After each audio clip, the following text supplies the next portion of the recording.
ನಮಸ್ಕಾರ. ಸುದ್ದಿ ಮೃದಂಗ ವಿಶೇಷ ಕಾರ್ಯಕ್ರಮಕ್ಕೆ ಸ್ವಾಗತ. ನಾನು ಎಚ್ ಸುಧೀಂದ್ರ ಕುಮಾರ್. 4 ವಿಷಯಗಳನ್ನು ನಿಮ್ಮ ಗಮನಕ್ಕೆ ತರುವಂಥದ್ದು ಇದು ವಿಶೇಷ ಕಾರ್ಯಕ್ರಮ. ಮೊದಲದಾಗಿ, ವಾರ್ಡ್ ಹೆಸರು ಬದಲು, ಐತಿಹಾಸಿಕ ಹೆಸರು ಉಳಿಯಿತು, ಸೋಮಶೇಖರ್ ಇಚ್ಛಾಶಕ್ತಿನ. ಇನ್ನೊಂದು, ಶಿವನಪಾಳ್ಯ ವಾರ್ಡ್ ನಾಮಕರಣ, STSಗೆ ಡಾಕ್ಟರ್ ಜಿ ಸತ್ಯ ಅಭಿನಂದನೆ. ಹಲವೆಡೆ ಅದ್ದೂರಿ ಹನುಮಂತ ಜಯಂತಿ ಅಥವಾ ಹನುಮತ್ ವೃತ ಆಚರಣೆ. ಕುರುಬರಪಾಳ್ಯ ಗ್ರಾಮದ ಮೊದಲ ಮಹಡಿಯಲ್ಲಿ ಚಿರತೆ ಪ್ರತ್ಯಕ್ಷ. ಈ 4 ಸುದ್ದಿಗಳನ್ನು ನಿಮ್ಮ ಗಮನಕ್ಕೆ ತರುವಂಥ ಪ್ರಯತ್ನ ಇವತ್ತು ನಮ್ಮದು. ಮೊದಲದಾಗಿ, ಗ್ರೇಟರ್ ಬೆಂಗಳೂರು ಅಥಾರಿಟಿ ಆದ ಮೇಲೆ ಯಶವಂತಪುರ ವಿಧಾನಸಭಾ ಕ್ಷೇತ್ರ ಪಶ್ಚಿಮ ವಿಭಾಗಕ್ಕೆ ಸೇರ್ಪಡೆಯಾಗಿತ್ತು. ಪಶ್ಚಿಮ ವಿಭಾಗಕ್ಕೆ ಸೇರ್ಪಡೆಯಾದ ನಂತರ ಕೆಲವೊಂದು ವಾರ್ಡ್ಗಳ ಹೆಸರು ಕುರಿತಂತೆ ಸಾಕಷ್ಟು ಗೊಂದಲ, ಸಾಕಷ್ಟು ಒತ್ತಾಯಗಳಿತ್ತು. ಐತಿಹಾಸಿಕವಾಗಿರುವಂತಹ ಕೆಂಗೇರಿ ಹೆಸರನ್ನು ಕೈ ಬಿಡಲಾಗಿದೆ ಅನ್ನುವಂಥ ಹೋರಾಟ ಸಾಕಷ್ಟು ಜನರು ಮಾಡ್ತಾಯಿದ್ರು. ಪಕ್ಷಾತೀತವಾಗಿ ಅದಕ್ಕೆ ಬೆಂಬಲವನ್ನು ಕೂಡ ಕೊಟ್ಟಿದ್ದರು. ಆಗ ಕೆಂಗೇರಿ ಉಪನಗರದ ವಾರ್ಡನ್ನು ಕೆಂಗೇರಿಯಾಗಿ ಬದಲಿಸಿ ನಂತರದೊಳಗೆ ಗೆಜೆಟ್ ನೋಟಿಫಿಕೇಷನ್ ಮಾಡಲಾಯಿತು. ಆದರೂ ಕೂಡ ಕೆಂಗೇರಿಯ ಐತಿಹಾಸಿಕ ಕುರುಹುಗಳು ಸೇರ್ಪಡೆಯಾಗಿಲ್ಲ, ಇದು ಸರಿಯಾದದಲ್ಲ ಅಂಥೇಳಿ ಸಾಕಷ್ಟು ಚರ್ಚೆಗಳಾಗ್ತಾ ಇತ್ತು. ಭಾರತೀಯ ಜನತಾ ಪಕ್ಷದವರು ಅದು ಆಗೋದಿಲ್ಲ ಅಂಥೇಳಿ ಕೆಂಗೇರಿ ಹೆಸರನ್ನಾದರೂ ಉಳಿಸಿದ್ದಾರೆ ಅಂತೇಳಿ ಸಂತಸವನ್ನು ವ್ಯಕ್ತಪಡಿಸಿದ್ರು. ಇನ್ನು ಕೆಲವೊಬ್ಬರು ಸಾಕಷ್ಟು ಒಂದಷ್ಟು ಗೊಂದಲದ ನಿರ್ಮಾಣಗಳು ಆಯಿತು. ಈಗ ಅಚ್ಚರಿಯ ಬೆಳವಣಿಗೆ ಅಂತ ಹೇಳಬೇಕು. ಬೆಳವಣಿಗೆ ಅಚ್ಚರಿಯಲ್ಲ, ಕೆಲವೊಬ್ಬರಿಗೆ ಅಚ್ಚರಿ ಮೂಡಿಸುವ ಪ್ರಯತ್ನವನ್ನು ಈ ಕ್ಷೇತ್ರದ ಶಾಸಕ ST ಸೋಮಶೇಖರ್ ಮಾಡಿದರ ಅಂತ ನೋಡೋಣ. ಯಾವ ರೀತಿಯ ವಿರೋಧಗಳು ಬರುವುದು, ಯಾವ ರೀತಿ ಒಳಗೆ ಚರ್ಚೆಗೆ ಬರಬಹುದು ಅಂಥೇಳಿ ಮೊದಲಿಗೆ ಒಂದಷ್ಟು ಮಾತುಗಳನ್ನು, ಒಂದಷ್ಟು ವಾರ್ಡ್ ಹೆಸರುಗಳನ್ನು ಬಿಟ್ಟು ನಂತರ ಇದನ್ನು ಬದಲಾಯಿಸುವ ಪ್ರಯತ್ನ ಮಾಡಿದ್ರ ಅನ್ನುವಂಥದ್ದಿದೆ. ಅದೇನಾರು ಇದ್ಕೊಂಡೋಗಲಿ. ಕೆಂಗೇರಿ ವಾರ್ಡ್ ಏನಾಗಿತ್ತು, ಕೆಂಗೇರಿ ಉಪನಗರ ಇದ್ದಿದ್ದು ಕೆಂಗೇರಿ ಆಗಿದ್ದು ಈಗ ಶಿವನಪಾಳ್ಯ ಆಗಿದೆ. ವಾರ್ಡ್ ಸಂಖ್ಯೆ 19 ಶಿವನಪಾಳ್ಯ ಆಗಿದೆ. ವಾರ್ಡ್ ಸಂಖ್ಯೆ 20 ಹೆಮ್ಮಿಗೆಪುರವನ್ನು ತೆಗೆದು ಕೆಂಗೇರಿ ಕೋಟೆ ವಾರ್ಡ್ ಮಾಡಲಾಗಿದೆ. 21 ಮೈಲ್ಸ್ ಅಂದ್ರೆ ತೆಗೆದು ಕೆಂಗೇರಿ ವಾರ್ಡ್ ಮಾಡಲಾಗಿದೆ.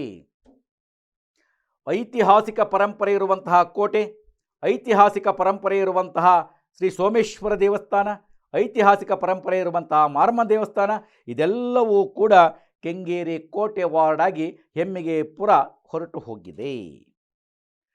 ಕೆಂಗೇರಿಯಲ್ಲಿರ್ತಕ್ಕಂಥ ಮೇಗಳ ಬೀದಿ, ಮತ್ತೊಂದು ಯಲ್ಲಮ್ಮನ ದೇವಸ್ಥಾನ, ಮಸೀದಿ ಇವೆಲ್ಲವೂ ಕೂಡ ಕೆಂಗೇರಿ ವಾರ್ಡ್ ಆಗಿದೆ.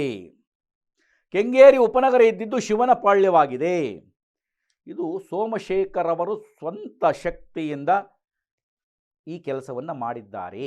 ಒಂದು ಹತ್ತೊಳಗೆ ಸೋಮಶೇಖರ್ ಅವರ ಇಚ್ಛಾಶಕ್ತಿ ಇಲ್ಲಿ ಕೆಲಸ ಮಾಡಿದೆ. ಚುಚ್ಚೋ ಶಕ್ತಿ ಕೆಲಸ ಮಾಡ್ತೋ ಇಲ್ಲೋ ಗೊತ್ತಿಲ್ಲ. ಕೆಲವೊಂದು ರೀತಿಯಲ್ಲಿ ಚುಚ್ತಾ ಇದ್ರು. ಆದರೆ ಅದನ್ನು ಯಾವುದನ್ನೂ ಕೂಡ ಪರಿಗಣಿಸದೆ ಕೆಂಗೇರಿಯ ಐತಿಹಾಸಿಕ ಪರಂಪರೆಯನ್ನು ಉಳಿಸಬೇಕು, ಗೆಲುವು ಸೋಲು ನಂತರ, ರಾಜಕಾರಣ ನಂತರ, ಜಾತಿ ಲೆಕ್ಕಾಚಾರ ನಂತರ ಅಂಥೇಳಿ ಇದೆಲ್ಲವನ್ನು ಚಿಂತನೆಯನ್ನು ಮಾಡಿ 3 ಹೆಸರುಗಳ ನಾಮಕರಣವನ್ನು ಬದಲಾವಣೆಯನ್ನು ಮಾಡಿದ್ದಾರೆ. ಇದಕ್ಕೆ ಅನೇಕರು ಹರ್ಷವನ್ನು ವ್ಯಕ್ತಪಡಿಸಿದ್ದಾರೆ. ಪಕ್ಷಾತೀತವಾಗಿ ಕೂಡ ಕೆಲವೊಬ್ಬರು ವಾರ್ಡ್ಗಳ ಹೆಸರುಗಳಿದೆ, ನಂತರ ಮೀಸಲಾತಿ ಆದಾಗ ಗೆಲುವು ಸೋಲು ಲೆಕ್ಕಾಚಾರ ಬೇರೆ, ಹೆಸರು ಉಳಿಯುತ್ತಲ್ಲ ಅಂಥೇಳಿ ಹರ್ಷ ವ್ಯಕ್ತಪಡಿಸಿದ್ದಾರೆ. ಆ ಹಿನ್ನೆಲೆ ಒಳಗೆ ನಾಳೆ ಶುಕ್ರವಾರದ ದಿವಸ ಕೆಂಗೇರಿಯ ಸೋಮೇಶ್ವರ ದೇವಸ್ಥಾನ ಹಾಗೂ ಶ್ರೀ ಮಾರಮ್ಮ ದೇವಸ್ಥಾನದಲ್ಲಿ ವಿಶೇಷ ಪೂಜೆಯನ್ನು ಹಮ್ಮಿಕೊಂಡಿದ್ದಾರೆ. ನಾನಾಗಲೇ ಹೇಳಿದೆ, ಇದಕ್ಕೆ ಸಾಕಷ್ಟು ಮೇಲಿಂದ ಮೇಲೆ ಚರ್ಚೆಗಳು, ಮನವಿಗಳು ಎಲ್ಲವನ್ನು ಮಾಡಿದಂಥವರು ಡಾಕ್ಟರ್ ಜಯಪ್ರಕಾಶ್ ನಾರಾಯಣ ವಿಚಾರ ವೇದಿಕೆಯ ಅಧ್ಯಕ್ಷ ಚಾಮುಂಡಿ ಶಿವಕುಮಾರ್ ಅವರು. ಅದಕ್ಕೆ ಸೋಮೇಶ್ವರರ ಇಚ್ಛಾಶಕ್ತಿ, ಚಾಮುಂಡಿಯವರ ಚುಚ್ಚೋ ಶಕ್ತಿ ಯಶಸ್ವಿ ಆಯಿತಾ ಅಂಥೇಳಿ ಅಂತ. ಅದೇ ರೀತಿ ಆನಂದು, ಇನ್ನು ಉಳಿದಂಥವ್ರು ಅನೇಕರು, ಪಾರ್ವತಿ ಇರ್ಬೋದು, ಆನಂದ್ ಇರ್ಬೋದು, ಸೀರಾ ಇರ್ಬೋದು, ಅನೇಕರು ಇದ್ರ ಬಗ್ಗೆ ಮೇಲಿಂದ ಮೇಲೆ ಒತ್ತಡವನ್ನು ಹಾಕಿ ಅನೇಕರ ವಿರೋಧವನ್ನು ಕಟ್ಟಿಕೊಂಡು ಯಾಕೆ ಇಷ್ಟೊಂದು ತಲೆ ತಿಂತಾರೋ ಅನ್ನಿಸಿಕೊಳ್ಳುವಷ್ಟರ ಮಟ್ಟಿಗೆ ಆಗಿದ್ದರೂ ಕೂಡ ಇದು ಉಳಿಲೇಬೇಕು ಅನ್ನುವಂಥ ಹೋರಾಟದೊಳಗೆ ಅವರ ಪಾಲು ಅತಿ ಹೆಚ್ಚು ಇದೆ ಅನ್ನುವಂಥದ್ದನ್ನು ನಿಮ್ಮ ಗಮನಕ್ಕೆ ತರ್ತಾ ಇದ್ದಾರೆ. ವಾರ್ಡ್ ನಂಬರ್ 19 ಕೆಂಗೇರಿ ಈಗ ಶಿವನಪಾಳ್ಯ, ವಾರ್ಡ್ ನಂಬರ್ 20 ಹೆಮ್ಮಿಗೆಪುರ ಈಗ ಕೆಂಗೇರಿ ಕೋಟೆ, ವಾರ್ಡ್ ನಂಬರ್ 21 ಮೈಲ್ಸ್ ಅಂದ್ರೆ ಕೆಂಗೇರಿ ಆಗಿದೆ. ಇದು ಮೊದಲನೇ ಸುದ್ದಿ ನಿಮ್ಮ ಗಮನಕ್ಕೆ. ಎರಡನೇ ಸುದ್ದಿ, ಶಿವನಪಾಳ್ಯ ವಾರ್ಡ್ ನಾಮಕರಣ, ST ಸೋಮಶೇಖರ್ಗೆ ಡಾಕ್ಟರ್ ಜಿ ಸತ್ಯ ಅಭಿನಂದನೆ. ಶಿವನಪಾಳ್ಯ ಗ್ರಾಮದ ಅಭಿವೃದ್ಧಿಯ ಹಿನ್ನೆಲೆಗೆ ನಾಗರಿಕರ ವೇದಿಕೆಯ ಅಧ್ಯಕ್ಷ ಆಗಿರ್ತಕ್ಕಂಥ ಡಾಕ್ಟರ್ ಜಿ ಸತ್ಯನಾರಾಯಣ ಅವರು ಶಿವನಪಾಳ್ಯದ ಹೆಸರನ್ನು ಮತ್ತೆ ಮರುನಾಮಕರಣದ ರೀತಿಯೊಳಗೆ ಮಾಡುವುದರ ಮೂಲಕವಾಗಿ ಗ್ರಾಮಸ್ಥರಿಗೆ ಒಂದು ರೀತಿಯ ಹರ್ಷವನ್ನು ತಂದಿದ್ದಾರೆ. ಹಾಗಾಗಿ ಯಶವಂತಪುರ ಕ್ಷೇತ್ರದ ಶಾಸಕ ST ಸೋಮಶೇಖರ್ ಅವರನ್ನ ನಾವು ತುಂಬುರದಿಂದ ಅಭಿನಂದಿಸ್ತಾ ಇದ್ದೇವೆ ಅಂತ ಡಾಕ್ಟರ್ ಜಿ ಸತ್ಯ ಅವರು ಹೇಳಿದ್ದಾರೆ. ಶಿವನಪಾಳ್ಯಕ್ಕೆ ಐತಿಹಾಸಿಕವಾದಂತಹ ಕುರುಹುಗಳಿಗಿಂತ ಹೆಚ್ಚಾಗಿ ಶಿವನಪಾಳ್ಯಕ್ಕೆ ಸಾಕಷ್ಟು ವರ್ಷಗಳಿಂದ ಆ ಹೆಸರು ಇತ್ತು. ದುಬಾಸಿಪಾಳ್ಯ, ಒಡ್ಡರಪಾಳ್ಯ ಇದೆಲ್ಲವೂ ಶಿವನ ಪಾಳ್ಯ ದಾಖಲೆಯ ಗ್ರಾಮವಾಗಿತ್ತು. ಅಂತಹ ಶಿವನ ಪಾಳ್ಯದ ಹೆಸರನ್ನು ಇಡುವುದರ ಮೂಲಕವಾಗಿ ನಮ್ಮೂರಿನ ಗ್ರಾಮವನ್ನು ಮುನ್ನೆಲೆಗೆ ತರುವಂಥ ಪ್ರಯತ್ನವನ್ನು ಸೋಮಶೇಖರ್ ಅವರು ಮಾಡಿದ್ದಾರೆ. ಒಂದು ಕಡೆಗೆ ಕೆಂಗೇರಿಗೆ ನ್ಯಾಯವನ್ನು ಒದಗಿಸಿದ್ದಾರೆ, ಕೆಂಗೇರಿ ಕೋಟೆಗೆ ನ್ಯಾಯವನ್ನು ಒದಗಿಸಿದ್ದಾರೆ. ಹಾಗೆಯೇ ಶಿವನ ಪಾಳ್ಯದ ವಾರ್ಡ್ಗೂ ಕೂಡ ಪರಿಪೂರ್ಣವಾದ ನ್ಯಾಯವನ್ನು ಒದಗಿಸಿದ್ದಾರೆ. ಹಾಗಾಗಿ ಸೋಮಶೇಖರಂತಹ ನಾಯಕರು ಇದ್ದರೆ ಸಮಸ್ಯೆಗಳು ಸುಲಭವಾಗಿ ಬಗೆಹರಿಯುತ್ತವೆ ಎನ್ನುವಂಥದ್ದು ಡಾಕ್ಟರ್ ಜಿ ಸತ್ಯಾರವರ ಮಾತು. ಅವರು ಕೂಡ ತುಂಬು ಹೃದಯದ ಅಭಿನಂದನೆಯನ್ನು ಸೋಮಶೇಖರ್ ಅವರಿಗೆ ಅರ್ಪಿಸಿದ್ದಾರೆ. ಶಿವನ ಪಾಳ್ಯ ಶಾಶ್ವತವಾಗಿ ಉಳಿಯಿತು ಎನ್ನುವ ಹರ್ಷ ನಮ್ಮದು. ಸೋಮಶೇಖರ್ ಅವರಿಗೆ ನಿರಂತರವಾಗಿ ಅವರು ಅಂದುಕೊಂಡದ್ದು ಆಗಲಿ ಎನ್ನುವಂಥ ಆಶಯವನ್ನು ವ್ಯಕ್ತಪಡಿಸಿದ್ದಾರೆ. ಮೂರನೇದು, ಹಲವೆಡೆ ಅದ್ದೂರಿ ಹನುಮ ಜಯಂತ್ಯೋತ್ಸವ. ಕೆಲವರು ಹನುಮ ಜಯಂತ್ಯೋತ್ಸವ ಅಂತ ಮಾಡ್ತಾರೆ, ಇದು ಹನುಮದ್ ವ್ರತ ಅಂಥೇಳಿ ಅಂತ. ಜಯಂತಿ ಬರ್ತಕ್ಕಂಥ ಬೇರೆ ದಿವಸ ಅದು ನಡ್ಕೊಂಬಂದಿದೆ. ಧಾರ್ಮಿಕ ಕಾರ್ಯವನ್ನು ಮಾಡೋದಕ್ಕೆ ಹೆಸರು ಮುಖ್ಯವಾಗುವುದಿಲ್ಲ. ಹನುಮ ಜಯಂತಿ, ಹನುಮದ್ ವ್ರತ, ಒಟ್ಟಿನೊಳಗೆ ಹನುಮಂತನ ಆರಾಧನೆ ಮಾಡಿದರೆ ಸಾಕು, ವಾಯುಪುತ್ರನ ಆರಾಧನೆ ಮುಖ್ಯ ಅಂಥೇಳಿ ಅಂತ ಕೆಂಗೇರಿ ಭಾಗಗಳಿಗೆ ಸಾಕಷ್ಟು ಕಡೆಗಳಿಗೆ ಆರಾಧನೆಗಳಾಗಿದೆ, ಜಯಂತಿ ಉತ್ಸವಗಳಾಗಿದೆ, ಹನುಮದ್ ವ್ರತಗಳಾಗಿದೆ. ಅದೇ ರೀತಿ ವಾಯುಸ್ತುತಿ ಪುನಶ್ಚರಣ ಹೋಮಗಳಾಗಿದೆ. ಹಾಗೆಯೇ ಹೋಮ ಹವನಾದಿಗಳು, ಅಭಿಷೇಕಗಳು, ಪೂಜೆ ಪುನಸ್ಕಾರಗಳು ನಡೆದಿವೆ. ಐತಿಹಾಸಿಕ ಪರಂಪರೆ ಇರತಕ್ಕಂಥ ಗುಟ್ಟೆ ಆಂಜನೇಯ ಸ್ವಾಮಿ ದೇವಸ್ಥಾನದಲ್ಲಿಯೂ ಕೂಡ ವಿಶೇಷ ಅಲಂಕಾರ ಪೂಜೆ ನಡೆದಿತ್ತು. ಬೆಳಗ್ಗೆಯಿಂದ ನಿರಂತರವಾಗಿ ರಾತ್ರಿವರೆಗೆ ಭಕ್ತಾದಿಗಳ ಸಂಖ್ಯೆ ಆಗಮಿಸ್ತಾನೇ ಇತ್ತು. ಹಾಗೆಯೇ ಕೆಂಗೇರಿ ಉಪನಗರದ ಹಿರಿಯ ನಾಗರಿಕರ ವೇದಿಕೆಯ ಮುಂಭಾಗದಲ್ಲಿರ್ತಕ್ಕಂಥ ಆಂಜನೇಯ ದೇವಸ್ಥಾನದಲ್ಲಿಯೂ ಕೂಡ ವಿಶೇಷ ಪೂಜೆ, ವಿಶೇಷ ಅಲಂಕಾರ, ಪ್ರಸಾದ ವಿನಿಯೋಗವೂ ಕೂಡ ನಡೆಯಿತು.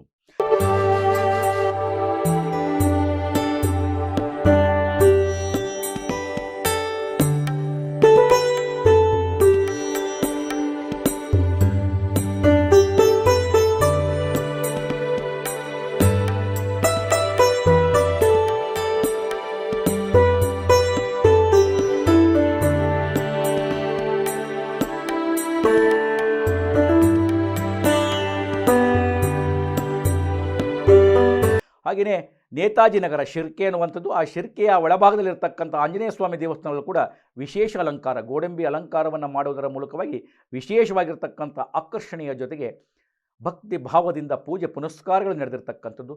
ಪ್ರಸಾದ ವಿನಿಯೋಗ ನಿರಂತರವಾಗಿ ನಡೀತಾ ಇತ್ತು.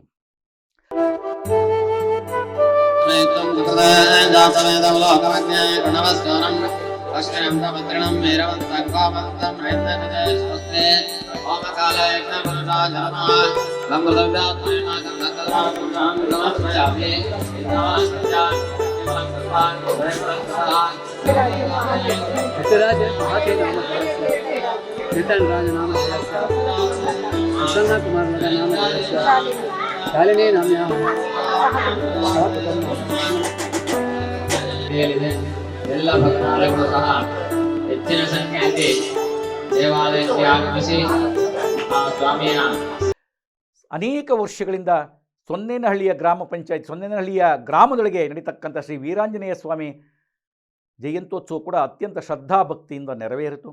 ಹನುಮಂತೇಗೌಡರ ನೇತೃತ್ವದೊಳಗೆ ಈ ಕಾರ್ಯಕ್ರಮ ನಡೆಯುತ್ತೆ. ಈ ಕಾರ್ಯಕ್ರಮದಲ್ಲಿ ಲತಾ ಹನುಮಂತೇಗೌಡರು, ಚೇತನ್ ಗೌಡ, ದೇವರಾಜು, ಪುಷ್ಪಾ ದೇವರಾಜ್ ಅಂತ ಹಲವರು ಪಾಲ್ಗೊಳ್ತಾರೆ. ಉತ್ತಮವಾಗಿರ್ತಕ್ಕಂಥ ಕಾರ್ಯಕ್ರಮ ಅಲ್ಲೂ ಕೂಡ ನೆರವೇರಿರ್ತಕ್ಕಂಥದ್ದು.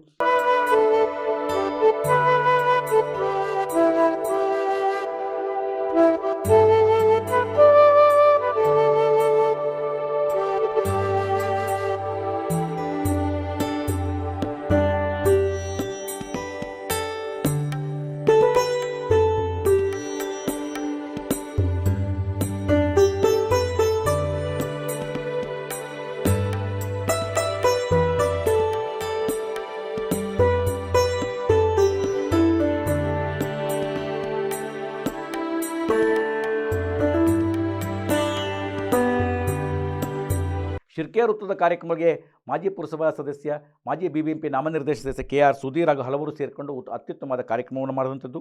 ಹಿರಿಯ ನಾಗರಿಕ ವೇದಿಕೆಯ ಮುಂಭಾಗದವರಿಗೆ B ಕೃಷ್ಣಪ್ಪನವರು, ಬಸವರಾಜರವರು ಸೇರಿದಂತೆ ಹಲವರು ಮುಖಂಡರು ಪಾಲ್ಗೊಂಡು ಅತ್ಯುತ್ತಮವಾಗಿರ್ತಕ್ಕಂಥ ಒಂದು ಶ್ರದ್ಧಾಭಕ್ತಿಯಿಂದ ಪೂಜೆಯನ್ನು ನೆರವೇರಿಸಿದಂಥದ್ದು. ಗುಟ್ಟೆ ಆಂಜನೇಯ ಸ್ವಾಮಿ ದೇವಸ್ಥಾನದಲ್ಲೂ ಕೂಡ ಶಾಂತಕುಮಾರ್ ಇರ್ಬೋದು, ಹಲವರು ಕೂಡ ಅದನ್ನು ನೇತೃತ್ವ ವಹಿಸಿಕೊಂಡು ಅತ್ಯುತ್ತಮವಾದ ಕಾರ್ಯವನ್ನು ಮಾಡಿದ್ದಾರೆ. ಅದೆಲ್ಲ ನಿಮ್ಮ ಗಮನಕ್ಕೆ ತರ್ತಾ ಇದ್ದೇನೆ. ಇನ್ನೊಂದು ಅಂತಂದರೆ, ಕುರುಬರಪಾಳ್ಯದ ಗ್ರಾಮದ ಮೊದಲ ಮಹಡಿಯಲ್ಲಿ ಚಿರತೆ ಪ್ರತ್ಯಕ್ಷವಾಗಿರ್ತಕ್ಕಂಥದ್ದು ಅತ್ಯಂತ ಅಚ್ಚರಿ, ಹಾಗೆಯೇ ಒಂದು ರೀತಿಯ ಆಘಾತ ಆಗಿರ್ತಕ್ಕಂಥದ್ದು. ಯಶವಂತಪುರ ವಿಧಾನಸಭಾ ಕ್ಷೇತ್ರ ವ್ಯಾಪ್ತಿಯ ಕುರುಬರಪಾಳ್ಯದ ಗ್ರಾಮದೊಳಗೆ ಮೊದಲನೇ ಮಹಡಿಗೆ ನಿನ್ನೆ ರಾತ್ರಿ ಚಿರತೆ ಬಂದು ಅಲ್ಲಿದ್ದಂಥ ಒಂದು ಚಿಕ್ಕ ಪ್ರಾಣಿಯನ್ನೇ ಎತ್ಕೊಂಡು ಹೋಗಿದೆ. ಅದಕ್ಕೂ ಮುಂಚೆ ಅದೇ ಚಿರತೆ ಹಸುವಿನ ಮೇಲೆ ಎರಗಿ ಹಸುವನ್ನು ಕೂಡ ಕೊಂದಿರ್ತಕ್ಕಂಥ ದೃಶ್ಯ ಇದೆ. ಅದಾದ ಮೇಲೆ ಈಗ ಅರಣ್ಯ ಇಲಾಖೆಯವರು ಬೋನನ್ನು ಇಟ್ಟು ಅದನ್ನು ಹಿಡಿಯುವಂಥ ಪ್ರಯತ್ನವನ್ನು ಮಾಡ್ತಾ ಇದ್ದಾರೆ. ಆದರೂ ಕೂಡ ಜನ ಒಂದು ರೀತಿ ಭಯಭೀತರಾಗಿದ್ದಾರೆ. ಚಿರತೆ ಮೊದಲನೇ ಮಹಡಿಗೆ ಬಂದಿದೆ ಅಂತ ಹೇಳಿದ್ರೆ ಇನ್ನಷ್ಟು ಭಯಭೀತರಾಗಿದ್ದಾರೆ. ಭಯ ಬೀಳುವ ಅಗತ್ಯ ಇಲ್ಲ ಅಂತ ಅರಣ್ಯಾಧಿಕಾರಿಗಳು ಹೇಳಿ ಬೋನನ್ನು ಇಟ್ಟಿದ್ದಾರೆ. ಏನಾಗುತ್ತೆ ನೋಡಬೇಕು. ಇದನ್ನು ನಿಮ್ಮ ಗಮನಕ್ಕೆ ತರ್ತಾ ಇದ್ದೇನೆ.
ನಾಲ್ಕು ಸುದ್ದಿಗಳನ್ನು ನಿಮ್ಮ ಗಮನಕ್ಕೆ ತಂದಿದ್ದೇನೆ.